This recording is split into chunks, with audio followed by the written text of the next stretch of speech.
What's up, Thrashers, and welcome back once again to the Thrash Maniac 99 YouTube channel, and I am back with yet another album review, and today, kicking off the weekend of October 3rd in a big way with probably one of my most anticipated albums, not only of the month, but of the entire year, because I've become a big fan of this band. I'm going over the latest offering from HOODED Menace, LACHRYMOSE Monuments of Obscuration. This came out on October 3rd, this time on Season of Mist Records. This is the band's 7th studio full-length overall, and I went over the last one, the Trident's Bell, which that was really high up on my year-end list. I think it was my number 3 album of 2021, and it's been since late August 2021, so this has been the longest break in between albums, over 4 years. So I was wondering if we was ever going to get another HOODED Menace album, but here we are, and I heard the first 2 singles, and I will go ahead and say this album is notably different than even the last album, which Trident's Bell was different in its own right, but at its core it was still HOODED Menace. This album, I think, definitely shifts their sound a little bit, and I'll touch more on that as I go along in the review. So after you get through the opening intro track, Twilight Passages, which was a cool way to set the album up as far as the mood with synths and harmonies and melodies, and then it goes straight into Pale Masquerade, which was the second single on the album. And immediately, like, the riffing and the melodies and the rhythms, dare I say a good chunk of this album is mostly inspired by classic heavy metal. Like, I'm talking particularly bands like Iron Maiden and King Diamond, which there were some King Diamond-esque parts on the Trident's Bell, but it was perfectly balanced with their classic Death Doom sound, whereas this song, and really a good chunk of this album, kind of shifts more towards like a classic heavy metal inspired sound as opposed to what they've done in the past with just that primal evil Death Doom with sinister melodies. Like here, it's starting to get a little bit more, like I said, classic metal, but hell, I'll even say there's a lot of like gothic atmosphere on a good chunk of this album. But with this opening or Pale Masquerade, yeah, it's just like riffing and gallops that feel reminiscent of classic heavy metal, but you still get like a lot of smooth harmonies, melodies, transitions in between sections, but you still get some doom chug, even though this song, I wouldn't quite call it doomy. It's just a little bit more up-tempo, but not quite like fast.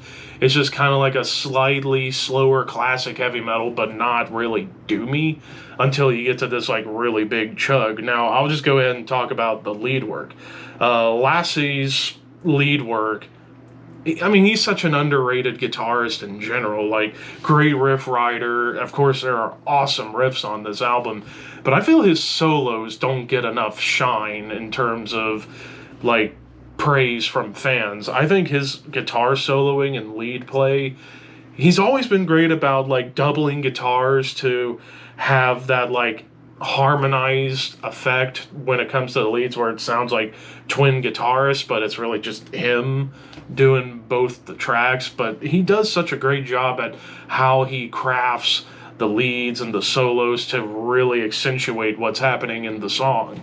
But yeah, it was a cool pace setter for what was about to come. But then the next track, the first single, and the song I've listened to almost non-stop since I heard it, Portrait Without a Face, this one definitely gets back more towards the Death Doom.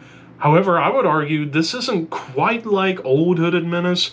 In my personal opinion, this kind of sounds closer to bands like Paradise Lost, My Dying Bride, hell, I'd even argue Swallow the Sun. Like, it's got that, like I said, almost gothic atmosphere throughout, and it's got more melody to it, but it still remains, for the most part, pretty damn doomy. And even the chorus on this track is probably one of the catchiest choruses HOODED Menace has ever written. And then, of course, after the second chorus, when it goes into the bridge, it gets faster, and dare I say, the riffing that shows up on the bridge, I would argue sounds like Metallica to me. Like, I caught a little bit of that on, like, the intro track of Tridentous Bell, where it kind of sounded like something you would hear Metallica write. Here, it's like a lot of these riffs just sound, in the bridge, sound like Metallica, which is always a plus. But yeah, definitely this song was darker than Pale Masquerade. But then we go into Daughters of Lingering Pain.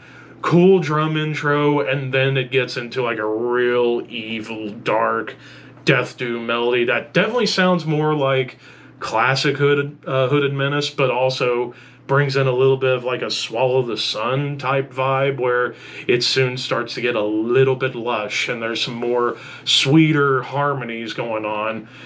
Now, I challenge everybody who's watching this review, when you listen to Daughters of Lingering Pain, there's like a chug and a riff that comes along. Dare I say, it reminded me a little bit of the song Age of Quarrel by Cro-Mags. I just picked up on that, like, because I remember that song, that riff from Age of Quarrel. The riff that shows up here on Daughters of Lingering Pain is almost similar to the song Age of Quarrel by Cro-Mags. So I suggest you listen to that riff on the song Age of Quarrel, and then come back and listen to the riff that shows up about halfway through on Daughters of Lingering Pain, and tell me if I'm nuts or you actually picked up on it yourself, because I feel like I picked up on that, which is not a complaint. I actually really, really liked that moment. And then after the solo, suddenly you get more machine gun riffing and like gallops very much like Iron Maiden. But then we get to Lugubrious Dance. It's kind of a tongue twister for me, but Lugubrious Dance, which is a melancholy state of mind, is what that word means, but in a dance.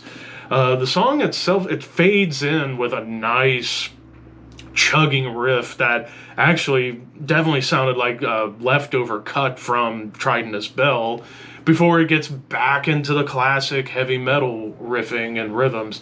Again, more machine gun riffs, and even when the doom shows up here, it's a little bit more melodic. Like, it definitely does have touches of old Hooded Menace, but even, I would say, like Black Sabbath a little bit, Candlemass especially. But then, again, harmonies. You even get like a really cool bass line that leads into a nasty chug. But it definitely does get more up-tempo, like a little faster, like classic heavy metal fast. And then we go into probably one of the most unique things Hooded Menace has ever done. They do a cover of Save a Prayer by Duran Duran. Never thought in a million years I would hear a Death Doom band covering 80s new wave synth pop rock.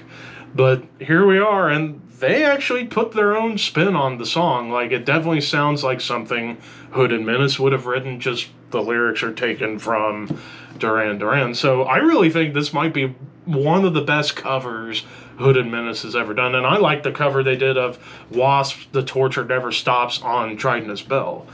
But then we go into the closer, an almost 10-minute closer with Into Haunted Oblivion. Again, it fades in with chugs and gallops, and again, it's like the gallops that come in are like King Diamond and Iron Maiden meshed together, but with some shredding lead play. And then the song kind of goes into like a bunch of different directions, like the guitar harmonies that come up. Dare I say, kind of remind me of the Last Blood Incantation album, like in particularly the Message Tablet 1 was where I kind of picked up on that a little bit. Like the harmonies that show up here kind of reminded me of that song a little bit. But then you get like proper Candlemass type doom on here. Like, then again, Candlemass riffs are kind of peppered in across the entire discography of Hooded Menace. But man, it definitely shows up here. But you get some like gothic strings. But man, one of probably the heaviest riffs on the entire album come here towards the end, where it's like doomy, but it's chuggy. It is just evil and mean and nasty, before it kind of gets into like this marching motif and then back to the solo. But at the very end, ends with a doom melody, or blah, blah, blah, blah, blah. I cannot fucking speak.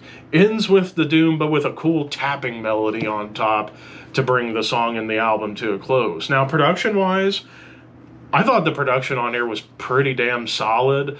Like, it kind of sounded perhaps a little bit bigger than even the Tridentous Bell. But I will say, as far as any negatives go, I will say I do miss more of like the really hefty, doomy sections, which this album kind of feels like a good companion piece to Trident of Spell and Osorium Silhouettes Unhallowed. Like, those were the albums where they started to shift their sound a little bit more towards a melodic direction, but it doesn't really sacrifice who Hooded Menace are at the core.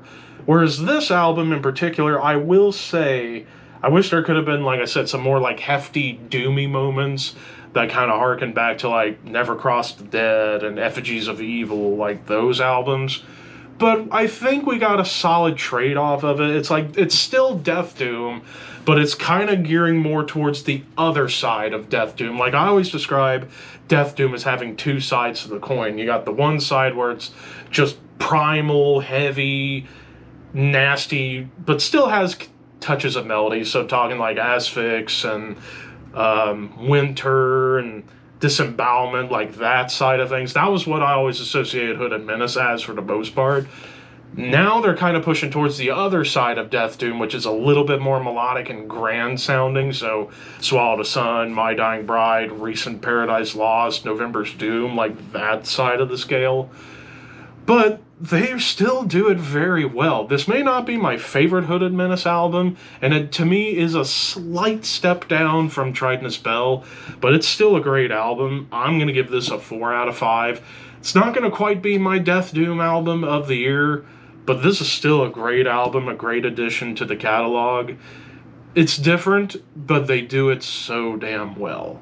So I would say, if you are a fan, especially for first-time listeners, if you are a fan of, I would say, moments where it's like King Diamond, Iron Maiden, Metallica, but also like Black Sabbath, Candlemass, Paradise Lost, My Dying Bride, check this out. This is actually some strong stuff.